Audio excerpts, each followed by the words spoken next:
सर्वेभ्यः। भाषापाकः द्वितीयः इत्यस्य अद्य अष्टमः पाठः। येनाक्षरसमाम्नायमधिगम्य महेश्वरात् कृत्स्नं व्याकरणं प्रोक्तं तस्मै पाणिनये नमः। वाक्यकारं वररुचिं भाष्यकारं पतञ्जलिं पाणिनिं सूत्रकारं च प्रणतोऽस्मि मुनित्रयम्।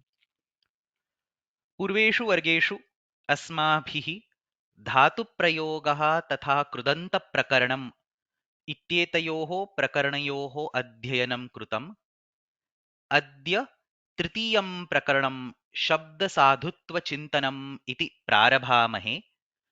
अस्मिन् प्रकरणे आहत्य 14 लेखाः सन्ति। सर्वेऽपि एते सरलाः लेखाः। कोऽपि क्लिष्टः विषयः अत्र न वर्तते। भिन्नान् शब्दान् स्वीकृत्य तेषां वाक्ये प्रयोगः कथं भवति, तेषां कस्मिन् अर्थे साधुत्वं वर्तते, कस्मिन् अर्थे असाधुत्वं वर्तते इत्येते विषयाः सर्वे अस्मिन् प्रकरणे चर्चिताः वर्तन्ते।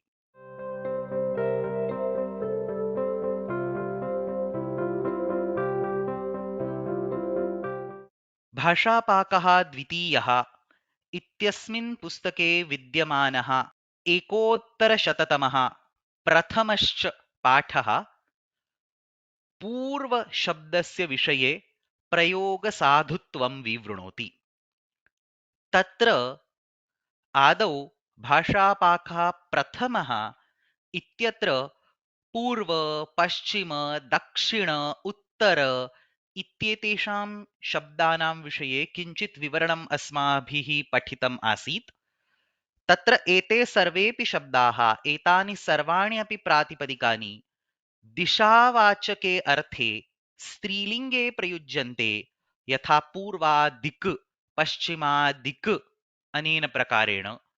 तथा च देशवाचके अर्थे तु त्रिषु लिङ्गेषु एतेषां प्रयोगः भवति, यथा पूर्वः प्रदेशः, पूर्वं स्थलं, पूर्वा नगरी अनेन प्रकारेण। अपि च पूर्व इति शब्दः उत्तर इति शब्दः तु कालवाचके अर्थे अपि भवति। पूर्वः कालः, उत्तरः कालः इति परिचितौ शब्दौ प्रयोगौ। इत्येतेषु पूर्व इति शब्दं स्वीकृत्य अस्मिन् पाठे केचन विषयाः प्रतिपादिताः वर्तन्ते। तत्र प्रारम्भे पूर्व, उत्तर, दक्षिण इति त्रयशब्दाः सर्वनामसंज्ञकाः शब्दाः सन्ति इति अस्माभिः ज्ञेयम्। अतः एतेषां रूपाणि मुख्यत्वेन तु पूर्वशब्दस्य रूपाणि एव पाठे पाठितानि सन्ति, अतः तानि एव अत्र दर्शितानि। एतेषां कानिचन रूपाणि बाल नो चेत् देव इत्यस्मात् शब्दात् भिद्यन्ति। कुत्रचित् तत्र भिन्नाः प्रत्ययाः वर्तन्ते, भिन्नाः आदेशाः वर्तन्ते। यथा पुल्लिङ्गे प्रथमा बहुवचने पूर्वे तथा पूर्वाः इति रूपद्वयं वर्तते। एवमेव चतुर्थी विभक्तौ पूर्वस्मै, पञ्चमी विभक्ति अस्ति चेत् पूर्वस्मात् नो चेत् पूर्वात् इति भिन्नैः प्रकारैः तत्र रूपाणि कानिचन भिद्यन्ते इति सर्वैः प्रायेण ज्ञातम्। एतानि रूपाणि एव अत्र अस्मिन् प्रकरणे प्रारम्भे उपस्थापितानि सन्ति। अस्माद् अनन्तरम् अग्रे पूर्व इति विशिष्टं शब्दं स्वीकृत्य अस्य शब्दस्य कुत्र कुत्र केषु केषु सन्दर्भेषु केषु केषु अर्थेषु केषु केषु लिङ्गेषु प्रयोगः भवति इति भिन्नैः उदाहरणैः वर्णितं वर्तते। तत्र आदौ कालवाचिनी अर्थे पूर्वशब्दः यत्र कालः इत्यस्मिन् अर्थे प्रयुज्यते तत्र त्रिषु लिङ्गेषु तस्य प्रयोगः भवति। यथा चैत्रात् पूर्वः फाल्गुनः इति वदामः, भरण्याः पूर्वा अश्विनी इति वदामः। अनेन प्रकारेण कालवाचके अर्थे पूर्वशब्दः यदा प्रयुज्यते तदा तस्य पञ्चमी विभक्ति, तस्य योगे पञ्चमी विभक्ति भवति इति अपि पुस्तके तत्र स्पष्टीकृतमस्ति। पूर्व इति शब्दः भिन्नेषु अर्थेषु अव्ययरूपेण अपि प्रयुज्यते। यथा प्राचीने काले पुरा इत्यस्मिन् अर्थे पूर्वशब्दः अव्ययरूपेण पूर्वम् इति प्रकारेण प्रयुज्यते। पञ्चतन्त्रे इदं वाक्यं वर्तते, पूर्वमेव मया ज्ञातं, प्राचीनात् कालात् पुरा एव मया ज्ञातम् इति अर्थः। आरम्भकाले आदौ इन् द बिगिनिङ्ग् इति अपि तत्र कश्चन सूक्ष्मरूपेण भिन्नः अर्थः वर्तते। पूर्वं मानादवज्ञाय द्रव्यार्थे जननी वशात् इति मृच्छकटीके प्रयोगः अस्ति। तत्र पूर्वं मानात् अवज्ञाय, प्रारम्भे तु तत्र मानात् अवज्ञा कृता, इदानीं द्रव्यार्थे पुनः आगता असि इति अत्र आशयः। कुत्रचित् पूर्व इति शब्दः प्राथम्येन प्रामुख्येन इत्यस्मिन् अर्थे अपि प्रयुज्यते। पूर्वं तादवदं मूर्खः द्वितीयाः पाशबन्धकः इति पञ्चतन्त्रे प्रयोगः दृश्यते। अनेन प्रकारेण भिन्नाः भिन्नाः प्रयोगाः पूर्वम् इति अव्ययस्य भिन्नेषु अर्थेषु ज्ञापनं कुर्वन्ति। एतेषां प्रयोगाणां सम्यक् रूपेण अध्ययनं भवद्भिः नापेक्षते। केवलं वाक्यं दृष्ट्वा अस्मिन् वाक्ये अयं शब्दः कस्मिन् अर्थे प्रयुक्तः अस्ति तदेव ज्ञातव्यम्। कुत्रचित् प्रथमा तत्पुरुषसमासे अपि पूर्व इति शब्दः प्रयुक्तः दृश्यते। पूर्वं कायस्य, शरीरस्य पूर्वः भागः पूर्वकायः इति तत्र प्रथमा तत्पुरुषसमासः भवति। अस्य योगे षष्ठी विभक्तिः भवति। कायस्य इत्यत्र षष्ठी विभक्तिः दृश्यते। कुत्रचित् कर्मधारयसमासे विशेषणरूपेण पूर्वशब्दस्य प्रयोगः दृश्यते। पूर्वः पक्षः, पूर्वं पदं, पूर्वम् अर्धं, तत्र पूर्वपक्षः, पूर्वपदं, पूर्वार्धम् इति भिन्नाः शब्दाः सिद्ध्यन्ति। कुत्रचित् तृतीया तत्पुरुषसमासे उत्तरपदरूपेण पूर्वशब्दस्य प्रयोगः दृश्यते। मासेन पूर्वः, मासपूर्वः। कुत्रचित् केवलसमासे इत्युक्ते समासस्य ये चत्वारः भेदाः सन्ति तान् विहाय अपि उत्तरपदरूपेण पूर्वशब्दस्य प्रयोगः दृश्यते। पूर्वं दृष्टः, दृष्टपूर्वः इति वदामः, भूतपूर्वः, श्रुतपूर्वः। एते सर्वेऽपि प्रयोगाः सर्वैः सम्यक् रूपेण ज्ञायन्ते एव, अतः एव अहं झटिति झटिति वदन् अस्मि। परन्तु एते भिन्नाः प्रयोगाः भवितुम् अर्हन्ति इति किञ्चित् ज्ञानम् एकस्मिन् स्थले अस्माभिः कर्तव्यं। तदेव सर्वम् अस्य लेखस्य प्रपञ्चः अस्ति। कुत्रचित् क इति प्रत्ययेन सह पूर्व इत्यस्य स्थाने पूर्वक इति प्रयोगः अपि श्रूयते। मन्दहासपूर्वकं वदति, मन्दं मन्दं हसति, तथा च तस्मिन्नेव समये वदति, तादृशं हसनं कृत्वा वदति इति अर्थः। मन्दः हासः इति तत्र कर्मधारयसमासः अस्ति। मन्दहासेन पूर्वम् इति तृतीया तत्पुरुषसमासे कृते स्वार्थे क प्रत्यये कृते मन्दहासपूर्वम् इति शब्दः सिद्ध्यति।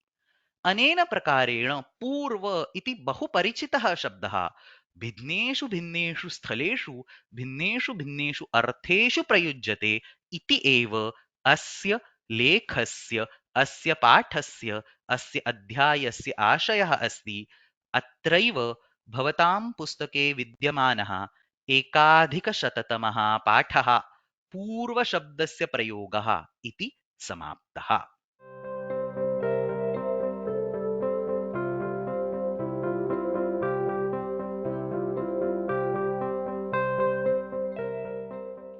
भाषापाकः द्वितीयः इत्यत्र विद्यमानः द्व्यधिकशततमः पाठः भावे भिन्नाः तद्धितप्रत्ययाः कथं भवन्ति इत्यस्मिन् विषये अनुकूल इति शब्दस्य विषये प्रयोगान् ज्ञापयति।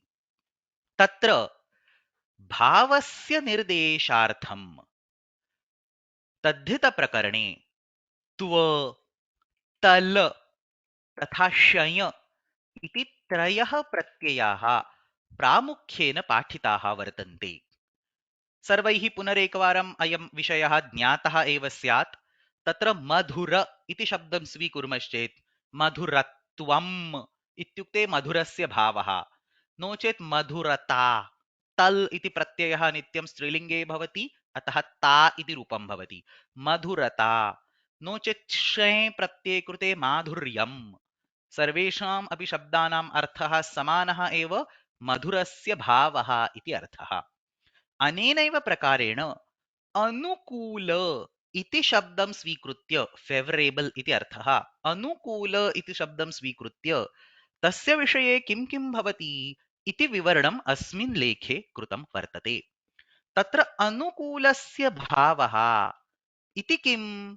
त्व प्रत्यये कृते अनुकूलत्वम्, तल् प्रत्यये कृते अनुकूलता, षे प्रत्यये कृते आनुकूल्यम् इति त्रयः शब्दाः अत्र सिद्ध्यन्ति। एतेषु त्रिषु शब्देषु अनुकूलत्वं तथा अनुकूलता इत्यत्र अकारः श्रूयते, आनुकूल्यम् इत्यत्र आकारः श्रूयते इति कश्चन मुख्यः विषयः। अपि च अग्रे अस्मात् एव शब्दात् नये समासः यदा क्रियते, इत्युक्ते न अनुकूलत्वं, न अनुकूलता, न आनुकूल्यम्, अनेन प्रकारेण नये समासः यदा क्रियते तदा किं किं भवति इति किञ्चित् प्रक्रियया सह वर्णनम् आचार्यैः कृतमस्ति। तत्र एतेषां शब्दानां नय समासः यदा भवति तदा आदौ नय इत्यत्र विद्यमानस्य नकारस्य लोपः भवति। अत्र एकम् उदाहरणं दर्शितमस्ति। न आनुकूल्यम् इति यत्र नय समासः क्रियते तत्र विभक्तरूपेण मया न प्लस् अ इति दर्शितमस्ति। तत्र आदौ नकारस्य लोपः भवति। न लोपो नयः इति सूत्रं, केवलं सूत्रम् एव आवश्यकं, सूत्रस्य स्पष्टरूपेण अर्थः नापेक्षते, केवलं सूत्राणि एव स्मरणे स्थापनीयानि। अतः न लोपो नयः इति सूत्रेण अत्र नकारस्य लोपः क्रियते। तदनन्तरम् आनुकूल्यम् इति यः शब्दः अस्ति तस्मात् पूर्वं नुट् इति आगमः भवति, न इत्यस्य आगमः भवति। अतः एकस्य न इत्यस्य लोपः, अन्यत्र न इत्यस्य आगमः इति अत्र सोपानद्वयं वर्तते। न लोपो नयः इति सूत्रेण नकारलोपः, तस्मात् झटिति अनन्तरं विद्यमानं सूत्रं तस्मात् नुडचि इत्यनेन नकारस्य आगमः। अनेन प्रकारेण न इत्यस्य एकेन सूत्रेण लोपः क्रियते, तस्माद् अनन्तरं तस्मान्नुडचि इत्यनेन सूत्रेण न इत्यस्य आगमः क्रियते। अ न आनुकूल्यम् अनानुकूल्यम् इति शब्दः सिद्ध्यति। एवमेव न अनुकूलता अननुकूलता, न अनुकूलत्वम् अननुकूलत्वम् इति शब्दाः अपि भवितुम् अर्हन्ति। तत्र पुनरेकवारं यथा मया पूर्वम् उक्तं, कुत्र अकारः अस्ति कुत्र आकारः अस्ति इति स्मरणे स्थापनीयम्। न आनुकूल्यम् अननुकूल्यम् इति न भवति, तत्र मूलशब्दः आकारादिः अस्ति, अतः न आनुकूल्यम् अनानुकूल्यम् इत्येव भवति। एवमेव न अनुकूलता इत्यत्र अननुकूलता इति भवति, तत्र अनानुकूलता नो चेत् आननुकूलता इति आकारस्य श्रवणं नास्ति। अयमेव विषयः अत्र अस्मिन् लेखे पुनः पुनः उक्तः अस्ति। कुत्र आ इत्यस्य श्रवणं, कुत्र च अ इत्यस्य श्रवणं, तदेव अत्र सम्यक् रूपेण ज्ञेयम्। अपि च कश्चन अन्यः लघुविषयः अत्र अग्रे प्रतिपादितः वर्तते। सरलः एव विषयः, परन्तु बहुभिः छात्रैः अस्मिन् विषये दोषः क्रियते, अतः अत्र विशिष्टरूपेण अस्य निर्देशः कृतः अस्ति। भावस्य निर्देशार्थं त्रयः प्रत्ययाः, त्व इति प्रत्ययः, तल इति प्रत्ययः, शय इति प्रत्ययः, यद्यपि त्रयः प्रत्ययाः सन्ति, तथापि एकस्मिन् स्थले एकः एव प्रत्ययः प्रयोक्तव्यः। एकवारं त्व प्रत्ययः क्रियते, तस्मादुपरि तल प्रत्ययः, तदनन्तरं पुनः श्रय प्रत्ययः इति प्रत्ययानां शृङ्खला तत्र न भवेत्। एकस्मिन् समये एकस्मिन् प्रयोगे एकः एव भावनिर्देशकप्रत्ययः प्रयोक्तव्यः इति अत्र उक्तमस्ति। अतः आनुकूल्यत्वम् इत्युक्ते प्रारम्भे शञ् प्रत्ययः, तदनन्तरं त्व प्रत्ययः, एतादृशं किमपि न करणीयम्।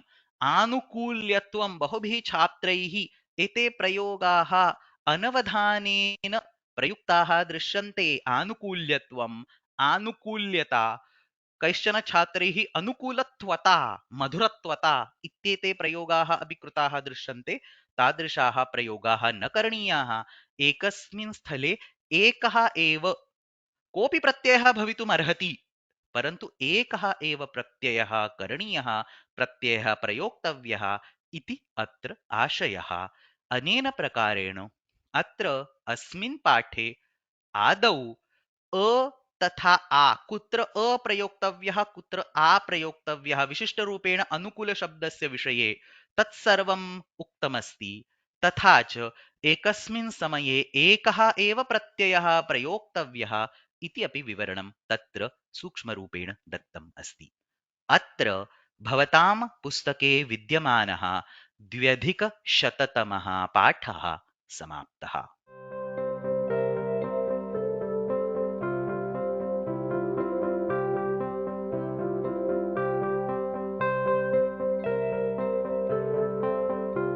भाषापाकः द्वितीयः इत्यस्मिन् पुस्तके विद्यमानः 7000 पाठः प्रदक्षिणः इति शब्दस्य भिन्नान् प्रयोगान् विवृणोति। तत्र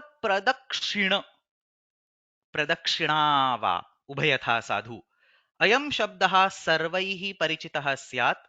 मध्ये ईश्वरः अस्ति, तं परितः अस्माभिः शनैः शनैः गमनं क्रियते। दक्षिणावर्तेन देवादिकमुद्दिश्य यद् भ्रमणं तत् प्रदक्षिणं। सः प्रदक्षिणः, सा प्रदक्षिणा, त्रिषु लिङ्गेषु अस्य प्रयोगः भवति। अनेन प्रकारेण अयं शब्दः भाषायां प्रयुज्यते। तत्र प्रदक्षिणः इति पुल्लिङ्गे शब्दः साधुत्वं प्राप्नोति इति कालिकापुराणस्य एकम् उदाहरणं वर्णितमस्ति। अनेनैव प्रकारेण अस्मिन् पाठे भिन्नेषु लिङ्गेषु, पुल्लिङ्गे, स्त्रीलिङ्गे, नपुंसकलिङ्गे, अव्ययरूपेण वा प्रदक्षिण इति शब्दः कुत्र कुत्र प्रयुक्तः अस्ति इति एकम् एकम् उदाहरणं वर्णितम् अस्ति। सरलानि, बहु सरलानि एतानि उदाहरणानि, अर्थः अपि सुलभतया एव अवगम्यते। तत्र प्रदक्षिणः इति पुल्लिङ्गे प्रयुक्तः शब्दः स च प्रदक्षिणः ज्ञेयः। अस्मिन् वाक्ये प्रदक्षिणः इति शब्दः पुल्लिङ्गे प्रयुक्तः दृश्यते। स्त्रीलिङ्गे प्रदक्षिणा इति अपि साधु। एकं चण्ड्यां रवेः सप्त, तिस्रः दद्यात् विनायके, चतस्रः केशवे दद्यात्, शिवे तु अर्धप्रदक्षिणाम् इति स्त्रीलिङ्गे प्रयोगः दृश्यते। प्रदक्षिणम् इति नपुंसकलिङ्गे अपि प्रयोगः साधु। प्रदक्षिणानि कुर्वीत इति मनुस्मृतौ उल्लेखः अस्ति। कुत्रचित् प्रदक्षिणम् इति अव्ययीभावसमासान्तः अव्ययसंज्ञकः शब्दः अपि प्रयुक्तः दृश्यते। कुर्यात् प्रदक्षिणम् इत्यत्र प्रदक्षिणम् इति अव्ययसंज्ञकः शब्दः अस्ति। तिष्ठद्गुप्रभृतीनि च, केवलं सूत्रमेव स्मर्तव्यम्, अर्थस्य चिन्ता मास्तु। तिष्ठद्गुप्रभृतीनि च इति सूत्रेण अत्र अव्ययीभावसमासः सिद्ध्यति। प्रगतं दक्षिणं नो चेत् प्रगता दक्षिणा, अनेन प्रकारेण अत्र विग्रहः सम्भवति। अत्र प्रदक्षिणं कुर्यात् इत्यत्र प्रदक्षिणम् इति अव्ययरूपेण प्रयुक्तः शब्दः अस्ति। कुत्रचित् च्वी इति प्रत्ययेन सह अपि अस्य प्रयोगः भवति।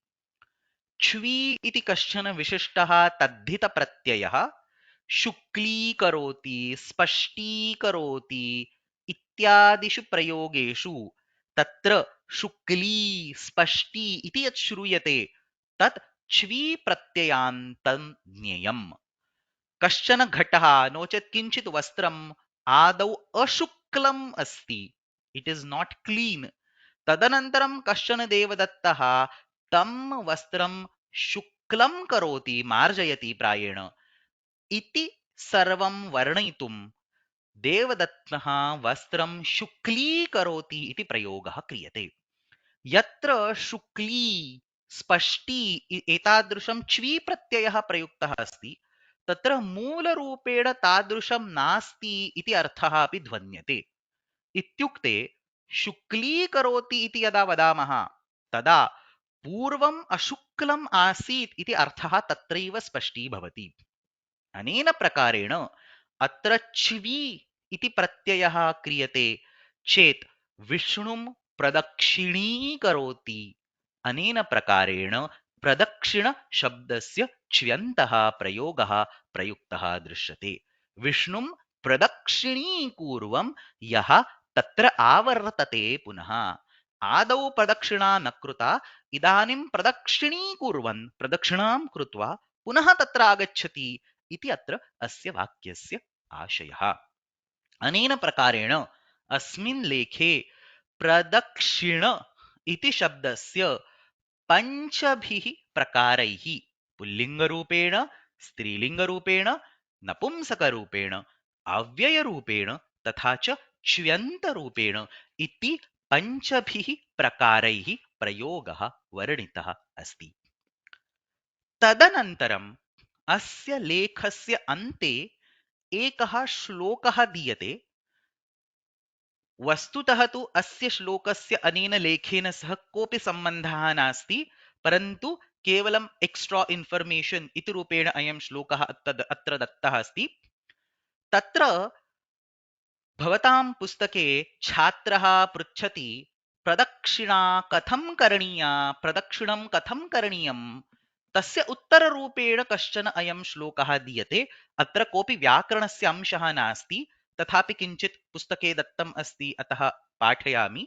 तत्र आचार्यैः उच्यते दक्षिणाद् वायवीं गत्वा दिशं तस्याश्च शाम्भवीं ततश्च दक्षिणां गत्वा नमस्कार त्रिकोणवत् इति अत्र उक्तमस्ति।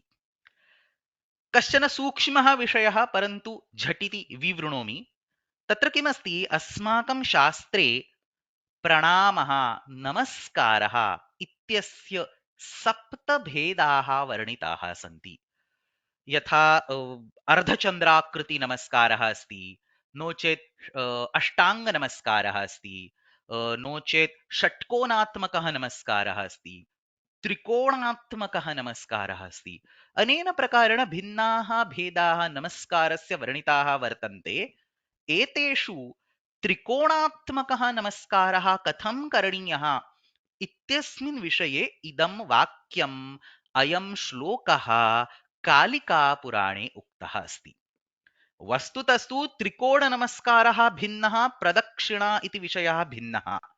सप्तसु नमस्कारेषु अन्यतमः प्रदक्षिणा नमस्कारः अपि अस्ति, परन्तु तस्मिन् सन्दर्भे अयं श्लोकः भवितुं नार्हति।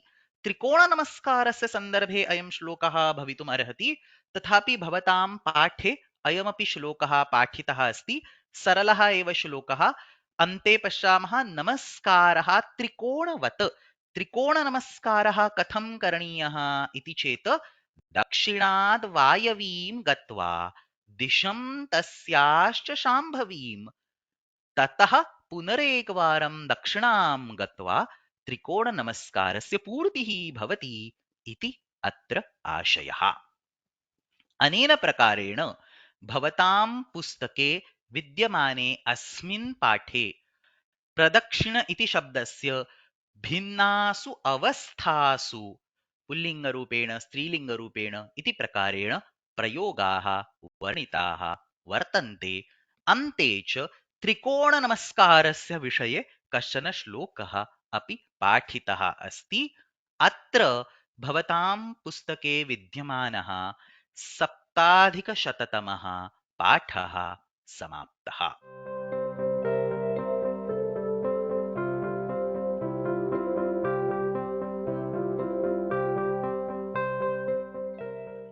भाषापाकः द्वितीयः इत्यस्मिन् पुस्तके विद्यमानः अष्टाधिकशततमः पाठः केवल इति शब्दं स्वीकृत्य तस्य त्रीन् अर्थान् विवृणोति।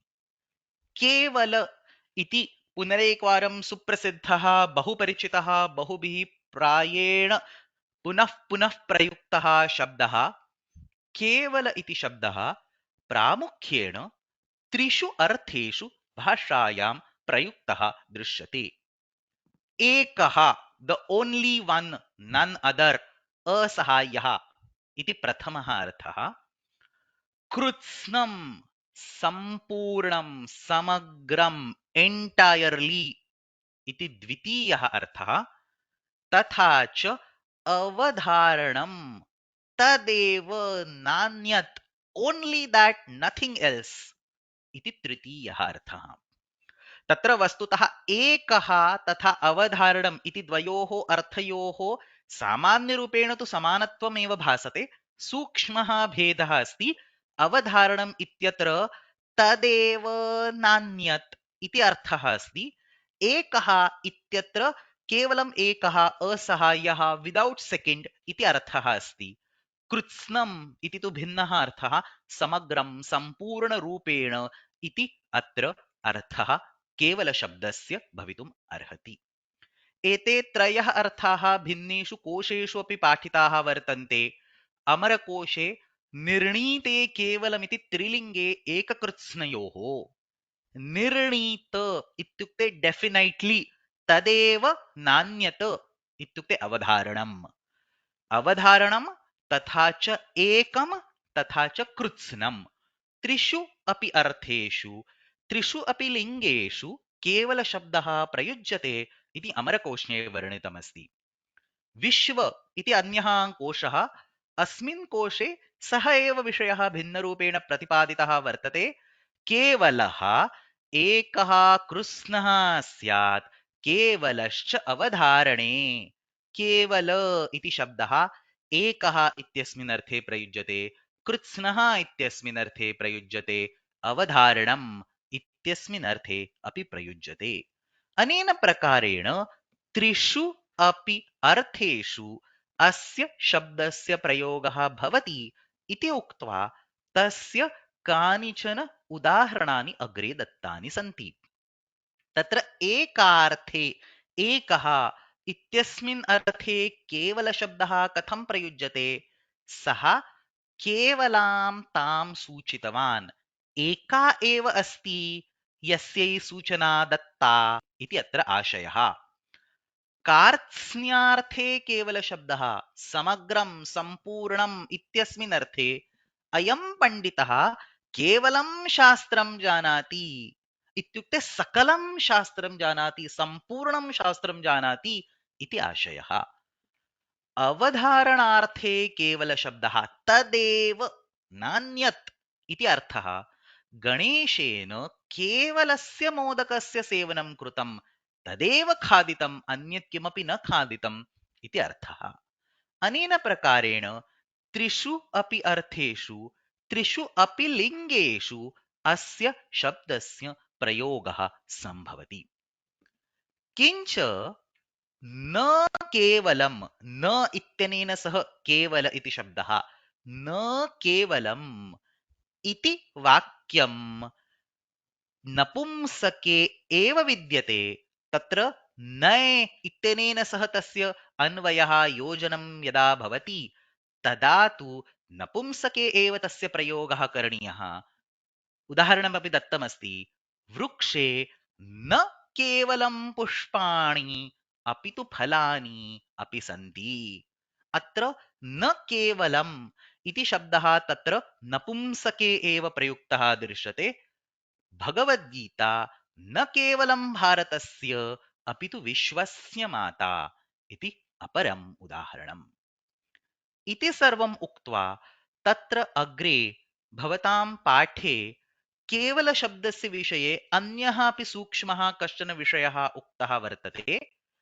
केवलम् इति शब्दः अव्ययरूपेण प्रायेण न प्रयुज्यते, साहित्ये न प्रयुक्तः दृश्यते इति वर्णनम् अत्र कृतमस्ति।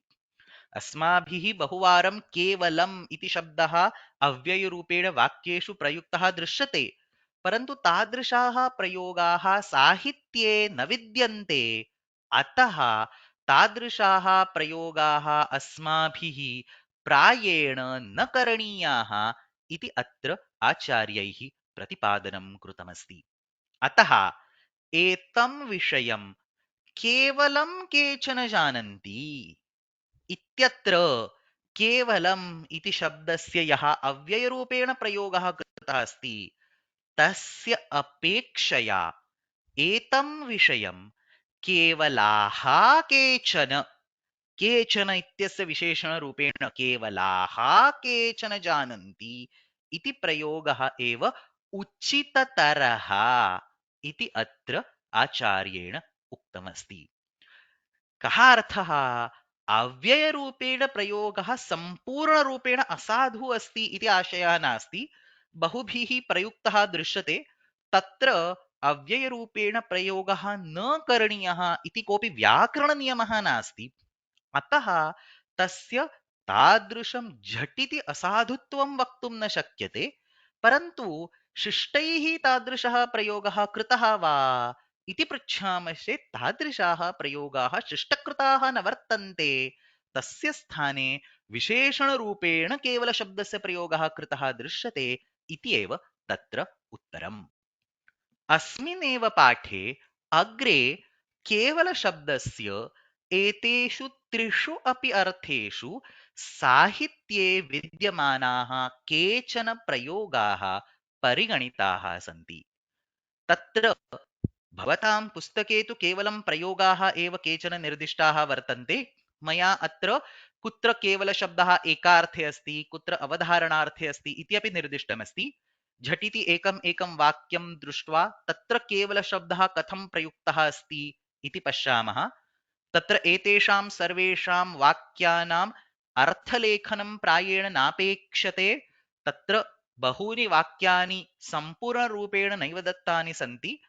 अतः एतेषु वाक्येषु केवलशब्दस्य कः अन्वयः तदेव झटिति पश्यामः।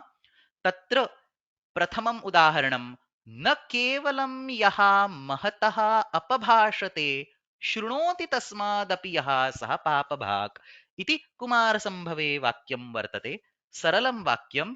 केवलम् इत्युक्ते सः एकः मनुष्यः यः अपभाषते, द वन हु यूजेस बैड वर्ड्स, सः एव पापं प्राप्नोति इति न, अपि तु अन्ये जनाः ये शृण्वन्ति तादृशं वाक्यं ते अपि पापं प्राप्नुवन्ति इति आशयः। अतः एकः एव वक्ता पापं प्राप्नोति इति न, अनेके श्रोतारः अपि पापं प्राप्नुवन्ति। अतः अत्र केवलम् इति एकार्थे प्रयुक्तः अस्ति। अग्रे रघुवंशस्य एकः प्रयोगः दीयते, बुभुजे पृथिवीपालः ह्रस्वः भवेत्। बुभुजे पृथिवीपालः पृथिवीमेव केवलाम्। तत्र सीतायाः परित्यागादनन्तरं श्रीरामचन्द्रः सम्पूर्णां पृथ्वीं बुभुजे, पालनं रक्षणम् अकरोत्, उपभोगं प्राप्तवान् इति आशयः।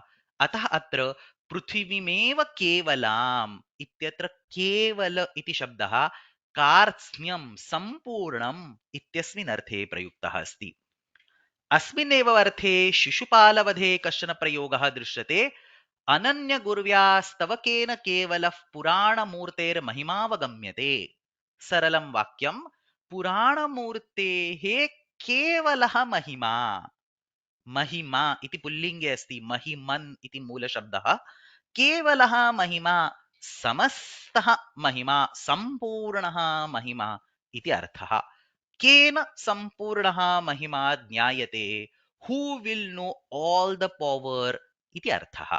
केन पुराणमूर्तेः केवलः महिमा अवगम्यते इति आशयः। अन्यानि चत्वारि उदाहरणानि सन्ति। एतेषु उदाहरणेषु अवधारणार्थे तदेव नान्यत् अस्मिन् अर्थे केवलशब्दः प्रयुक्तः अस्ति। रघुवंशस्यैव इमानि सर्वाणि अपि उदाहरणानि न केवलानां पयसां प्रसूतिम् अवेहि मां कामदुघां प्रसन्नाम्। कामधेनुः वदति केवलानां पयसां प्रसूतिं न, केवलं दुग्धस्यैव निर्माणम् अहं करोमि इति न। इत्युक्ते तदेव न, अपि तु यत्किमपि भवान् इच्छति, यत्किमपि भवता इष्यते तत्सर्वम् अहं निर्मातुं शक्नोमि, अहं कामधेनुः अस्मि इति आशयः। अत्र पुनरेकवारं केवलम् इत्युक्ते दुग्धमेव नान्यत् इति न इति अत्र प्रयोगः कृतः वर्तते। द्वितीयम् उदाहरणं बाणभिन्नहृदया निषेदुषी सा स्वकाननभुवं न केवलाम्। तत्र ताडका इति काचित् राक्षसी रामस्य बाणेन तस्याः हृदयं यदा भिन्नम् अभवत् तदा स्वकाननभुवं न केवलाम्, तस्मिन् अरण्ये केवलं तस्य परिणामः, तस्य ध्वनिः श्रुतः इति न, अपि तु रावणस्य सम्पूर्णं राज्यं यत्किमपि आसीत् तदपि तेन ध्वनिना, तेन कार्येण अकम्पत इति आशयः। अतः केवलम् इत्युक्ते तदेव वनं यत्र बाणैः तस्याः हृदयं भिन्नम् अभवत्, केवलं तदेव काननं तत्र अकम्पत इति न, अपि तु रावणस्य श्रीः, रावणस्य राज्यं सर्वम् अकम्पत इति आशयः। अग्रे रघुवंशे एव न केवलं सद्मनिमागधीपतेः पथि व्यजृम्भन्त दिवौकसामपि वाद्यानां ध्वनिः केवलं तस्मिन् गृहे आसीत् इति न, अपि तु स्वर्गे अपि श्रुतः इति आशयः। अतः गृहे एव इति न, अपि तु स्वर्गे अपि इति अत्र अवधारणार्थे केवलशब्दः प्रयुक्तः अस्ति। अन्ते न केवलं गच्छति तस्य काले ययुःशरीरावयवाभिवृद्धिं, गच्छति काले तस्य शरीरस्य अवयवाः पुष्टाः अभवन् इत्येव न, अपि तु तस्य गुणाः अपि अवर्धन्त। अतः केवलं शरीरस्य अवयवाः अवर्धन्त इति न इति अत्र आशयः। केवलं न केवलं शरीरस्य अवयवाः, अत्रापि तदेव नान्यत इति न इति अवधारणार्थे केवलशब्दः प्रयुक्तः वर्तते। अनेन प्रकारेण भवतां पुस्तके अष्टोत्तरशततमे पाठे केवल इति शब्दस्य त्रयः अर्थाः आदौ उक्ताः सन्ति। तदनन्तरं च साहित्ये विद्यमानानि प्रत्येकस्मिन् अर्थे कानिचन उदाहरणानि तत्र विवरितानि सन्ति। अत्रैव भवतां पुस्तके विद्यमानस्य अष्टोत्तरशततमस्य पाठस्य अध्ययनं समाप्तम्।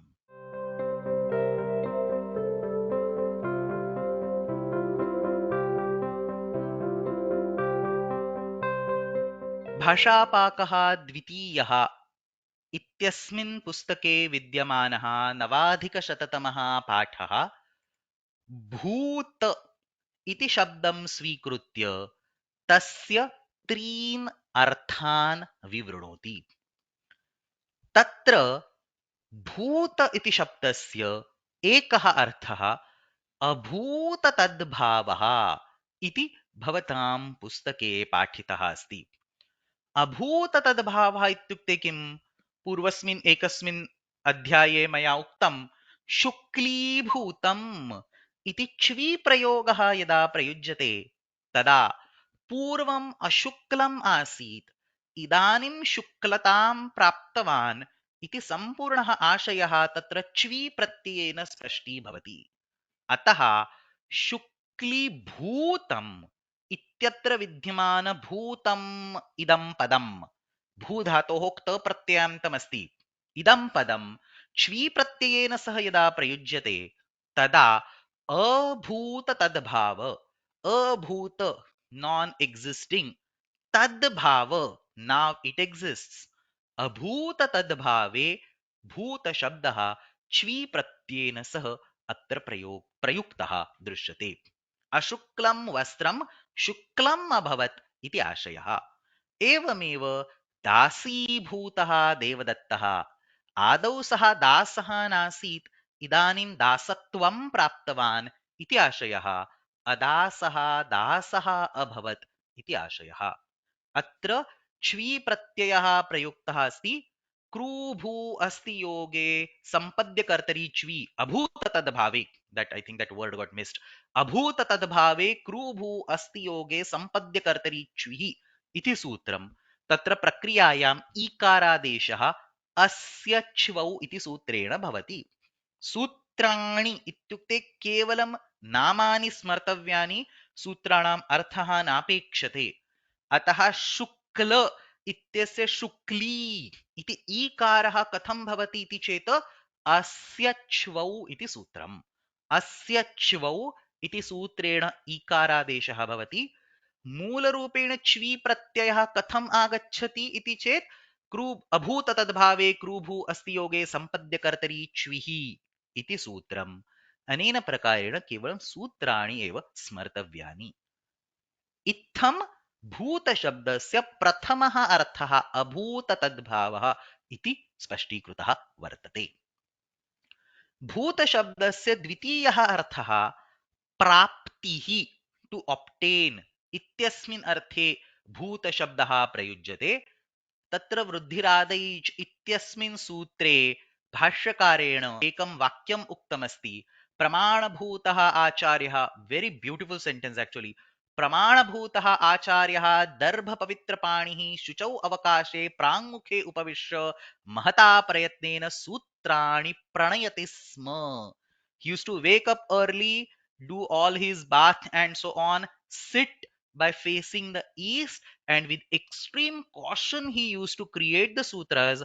So how he can make mistakes in the sutras? Iti tatra ashayah pramanabhutah acharyah इत्यत्र भूतः इति शब्दः प्राप्तिः इत्यस्मिन् अर्थे प्रयुक्तः अस्ति।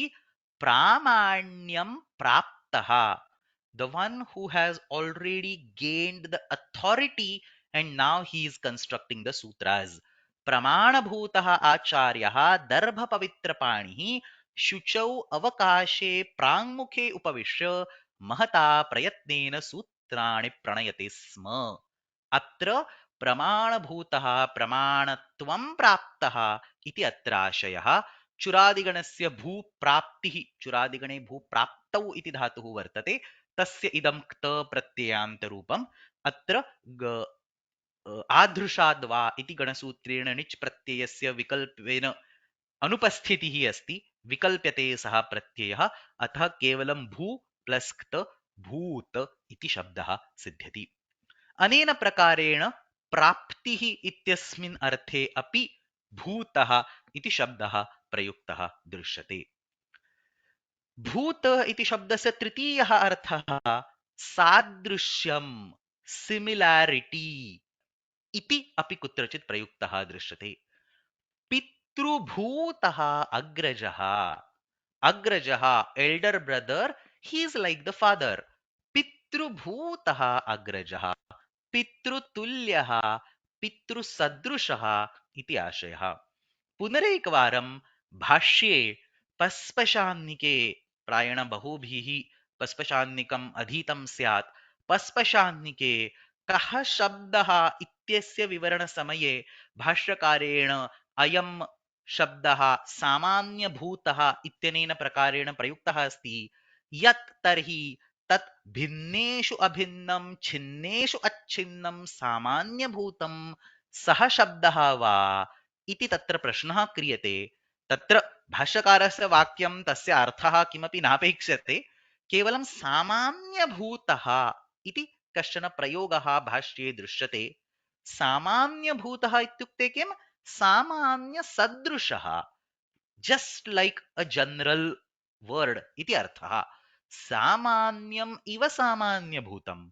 भूतशब्दः अत्र उपमार्थे सादृश्यार्थे प्रयुक्तः अस्ति।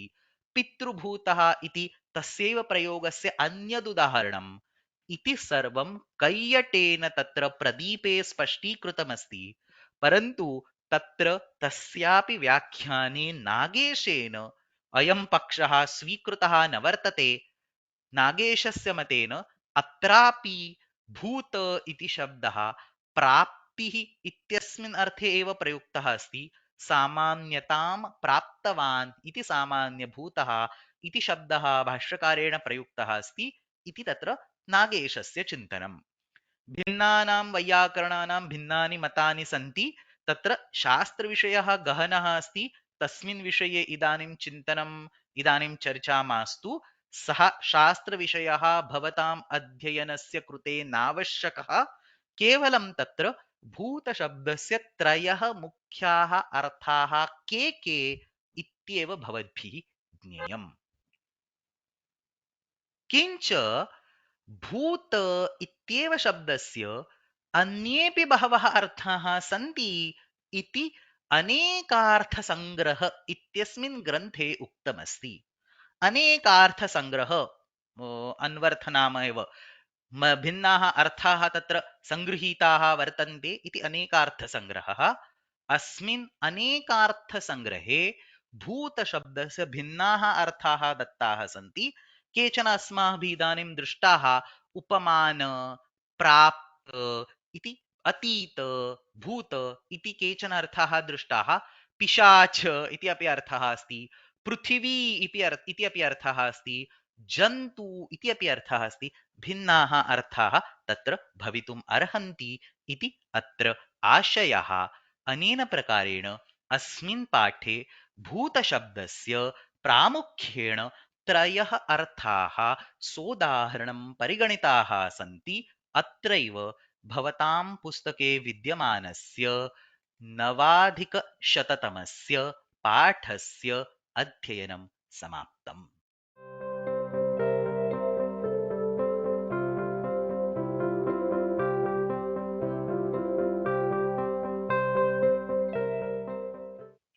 भाषापाकः द्वितीयः इत्यस्मिन् पुस्तके विद्यमानः त्रयोदशाधिकशततमः पाठः मधुर इति शब्दस्य भिन्नान् प्रयोगान् प्रतिपादयति।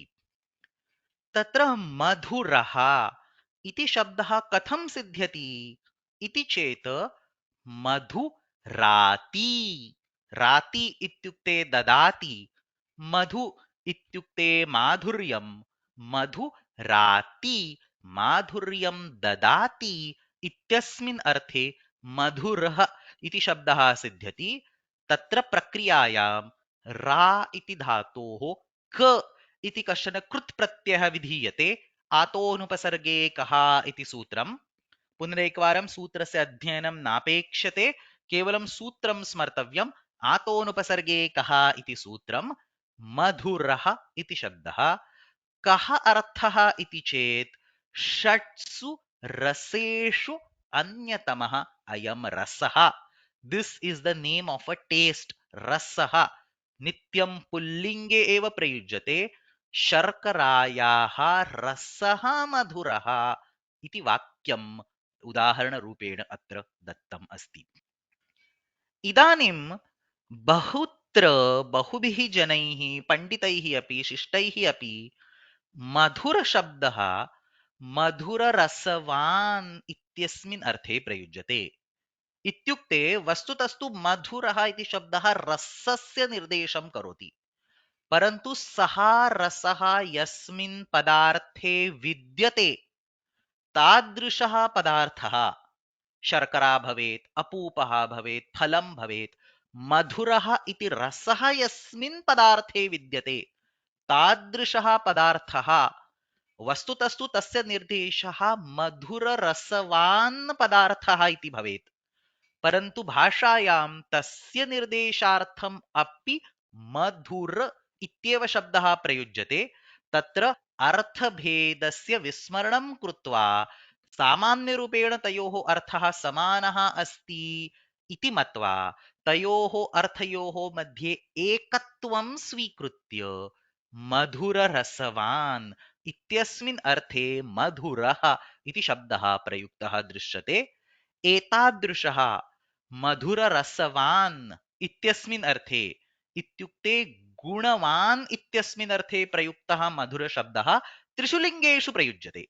मधुरः अपूपः पुल्लिङ्गे अस्ति, मधुरा शर्करा स्त्रीलिङ्गे अस्ति, मधुरं फलं नपुंसकलिङ्गे अस्ति, मधुरं खादामि, मधुररसवान् यः कोऽपि पदार्थः तं पदार्थं खादामि इति अर्थः। अनेन प्रकारेण नित्यपुल्लिङ्गे विद्यमानः मधुरः इति शब्दः रसस्य निर्देशं करोति, तथा च त्रिषु लिङ्गेषु विद्यमानः मधुर इति शब्दः मधुररसवान् इत्यस्य इत्युक्ते गुणवतः निर्देशं करोति इति अत्र लेखे आदौ प्रतिपादितम् अस्ति। तत्र कोशेषु अपि वाक्यद्वयम् उद्धृतं दृश्यते। मधुरस्तु रसे पुंसि मधुरं तु विषान्तरे इति विश्वकोशकारः वदति। रसे रसस्य निर्देशार्थं मधुरशब्दः पुल्लिङ्गे, विषम् इत्यस्य निर्देशार्थं मधुरशब्दः नपुंसकलिङ्गे। विषम् इति अपि मधुरम् इति शब्दस्य अर्थः अस्ति, कोशे द्रष्टुं शक्यते। अनेन प्रकारेण नित्यपुल्लिङ्गी मधुरशब्दः रसस्य निर्देशार्थं, नित्यनपुंसकलिङ्गी मधुरशब्दः विषस्य निर्देशार्थं, विशेषनिघ्नः इत्युक्ते विशेषणरूपेण प्रयुक्तः मधुरः शब्दः तु मधुररसवान् इत्यस्य निर्देशार्थं प्रयुक्तः दृश्यते। मधुरः रसवत् स्वादुप्रियेषु त्रिषु वाच्यवत्। स्वादु प्रियम् इत्येतेषु अर्थेषु अपि मधुरः इति शब्दस्य प्रयोगः त्रिषु लिङ्गेषु भवितुम् अर्हति। तत्र अग्रे मधुररसवान् इत्यस्मिन् अर्थे मिष्टान्नः इति कश्चन शब्दः प्रादेशिकभाषायाम् अस्य प्रयोगः बहुत्र दृश्यते। संस्कृते अपि अस्य साधुत्वम् अस्ति। अतः मधुरं खादामि इत्यस्य स्थाने मिष्टान्नं खादामि इति अपि वक्तुं शक्यते। एतत् सर्वम् अस्य लेखस्य पूर्वार्धे उक्तमस्ति। अस्य लेखस्य उत्तरार्धे कश्चन भिन्नः एव विषयः विस्तरेण प्रतिपादितः वर्तते। तत्र आचार्येण उच्यते विशेष्यं विना विशेषणमात्रस्य प्रयोगः अपि साधु एव इति। इत्युक्ते अहं मधुरम् अपूपं खादामि इत्यस्य स्थाने अहं मधुरं खादामि इति केवलं विशेषणेन सह प्रयोगः क्रियते चेत् सः प्रयोगः उचितः इति अत्र आशयः। अस्य स्पष्टीकरणार्थं काव्यालङ्कारसूत्रस्य एकं सूत्रं तत्र ज्ञापकरूपेण उदाहरणरूपेण दत्तमस्ति। तत्र काव्यालङ्कारसूत्रम् इति कश्चन ग्रन्थः वामनेन रचितः अस्ति। काव्यालङ्कारः इति भिन्नः, सः भामः कृतः ग्रन्थः। अयं तु काव्यालङ्कारसूत्रम् इत्याख्यः ग्रन्थः अलङ्कारविषयकाः सिद्धान्ताः सूत्ररूपेण प्रतिपादिताः वर्तन्ते। वामनः इति अस्य रचयिता। अस्मिन् ग्रन्थे अयं सिद्धान्तः, कः सिद्धान्तः? विशेष्यं विना विशेषणमात्रस्य प्रयोगः सम्भवति।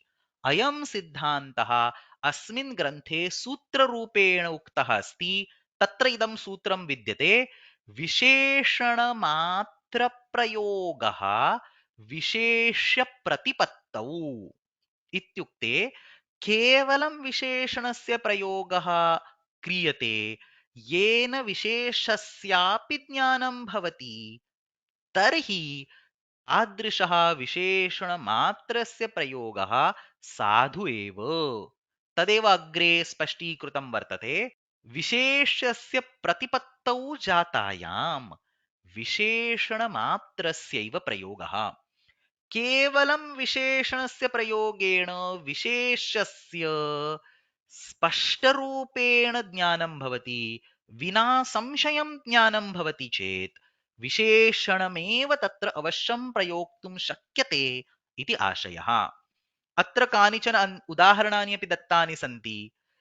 रघुवंशे निधानगर्भामिव सागराम्बराम् इति प्रयोगः दृश्यते।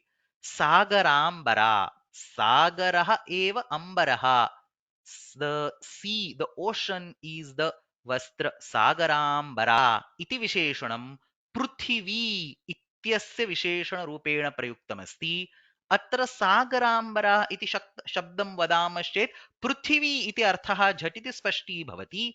अतः सागराम्बराम् इत्येव शब्दः पृथिवी इति शब्दं विना अपि यदि प्रयुज्यते तथापि सः न दोषाय।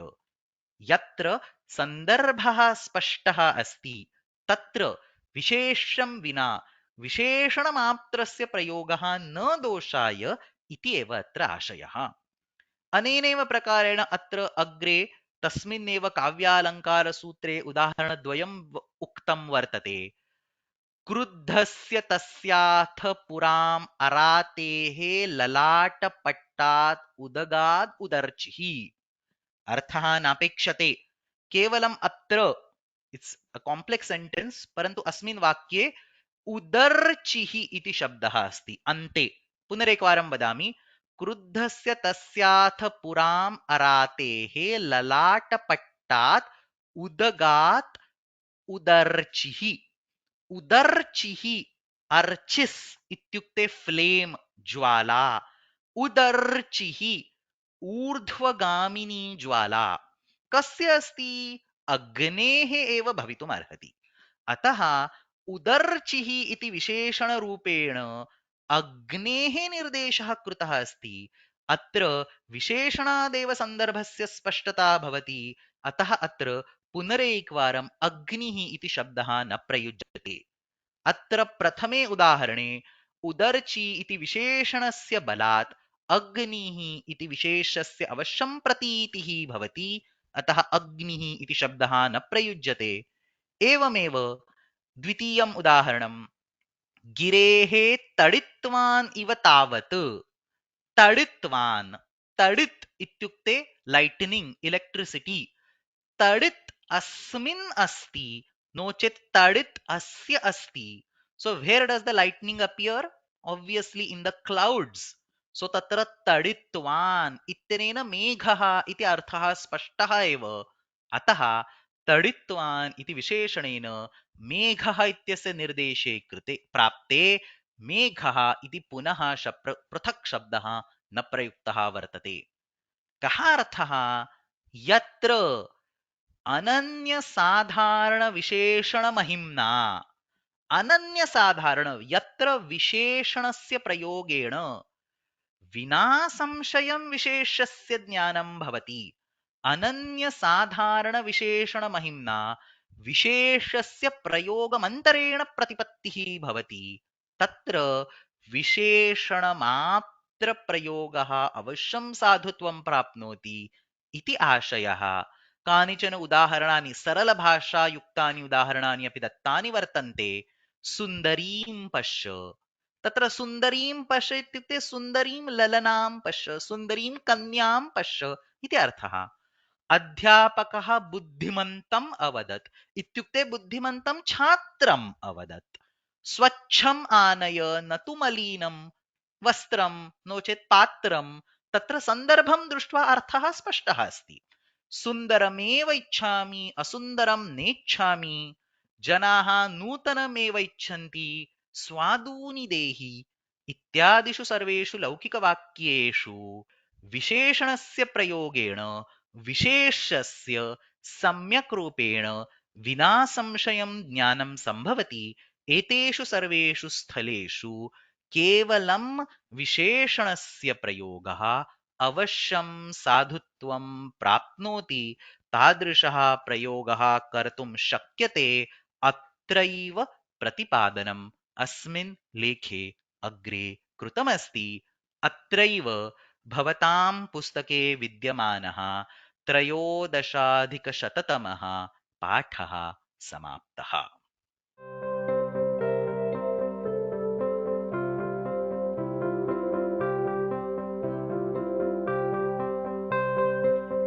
अत्र एकः प्रश्नः अस्ति, मधुरः इति पुल्लिङ्गे रसः इत्यस्मिन् अर्थे, नपुंसकलिङ्गे विषम् इत्यस्मिन् अर्थे, तर्हि कदलीफलं मधुरः इति वदामः उत कदलीफलं मधुरम् इति वदामः इति प्रश्नः।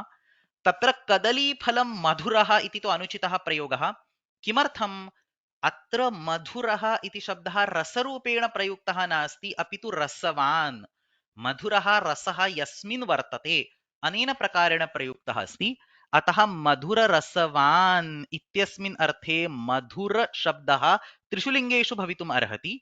अतः तत्र कदलीफलं मधुरम् इति प्रयोगः अवश्यं सङ्गच्छते। तत्र मधुरम् इति शब्दः यद्यपि विषस्य समानार्थकरूपेण प्रयुज्यते, तथापि अत्र तादृशः अर्थः अवश्यं नास्ति। कदलीफलं मधुरम् इत्यत्र तु अत्र विशेषनिघ्नः मधुररसवान् इत्यस्मिन् अर्थे प्रयुक्तः मधुरशब्दः इत्येव।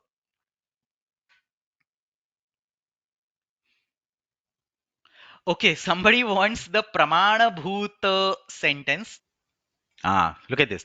Pramanabhutah Acharyah Darbhapavitra Shuchau Avakashe Pramukham Upavishya प्राङ्मुखे उपविश्य महता प्रयत्नेन सूत्राणि प्रणयते स्म तत्र अशक्यं वर्णेन अपि अनर्थकेन. He was so cautious that even one letter he would not add extra. So what are you talking about having a useless sutram इति अत्र आशयः. तत्र कश्चन अन्यः प्रश्नः पुनरेकवारम् अहं मधुरं खादामि इत्युक्ते अहं विषं खादामि इति अस्ति वा? You can treat it that way. As I said, each one word can have multiple meanings, so you have to decide which word, which meanings make sense. So in general aham madhuram khadami ityatra madhura rasa yuktam padartham khadami iti arthah asti. Give me 1 minute, I'll go back to the slide and come back here. So atra, look at this. See, madhuram to be used in the visham sense, don't take it like the primary meaning. Let's actually go to the kosham and see. Look at this. One Shabda Kalpadruma, one place you see the meaning as Visham. So you should take it as a secondary meaning. The primary meaning is all Swadu, Madhura, and so on. So one remote meaning is Visham. You should not even take it as a primary meaning. So Aham Madhuram Khadami does not always mean Aham Visham Khadami. If you want to write some tricky poetry or something, you can use that. But that is not the intention when you say Aham Madhuram Khadami. अहं मधुररसयुक्तं खादामि इत्येव तत्र आशयः. तत्र एकः प्रश्नः अस्ति. I don't understand the meaning. भूतः भूतकृदन्तम् अपि अस्ति किल. What does this mean? So भूतः इति कृदन्तशब्दः तदेव मया उक्तं सर्वत्र कृदन्तरूपेणैव तस्य प्रयोगः भवति. अत्र भूत इति शब्दः भूधातोः क्तप्रत्ययान्तरूपम्. अत्रापि भूत इति शब्दः भूधातोः क्तप्रत्ययान्तरूपम्. अत्रापि भूतशब्दः भूधातोः क्तप्रत्ययान्तरूपम्. भूत इति शब्दः भूधातोः क्तप्रत्ययान्तरूपमेव. तत्र भूते इत्यस्मिन् सूत्रे भूधातु निष्ठा इत्यस्मिन् सूत्रे भूत इति कश्चन अव्ययरूपेण प्रयुक्तः शब्दः अस्ति, परन्तु सः शास्त्रिविषयः तत्सर्वं त्यजामः. अत्र सर्वत्र भूत इति क्तप्रत्ययान्तरूपमेव प्रयुक्तम्.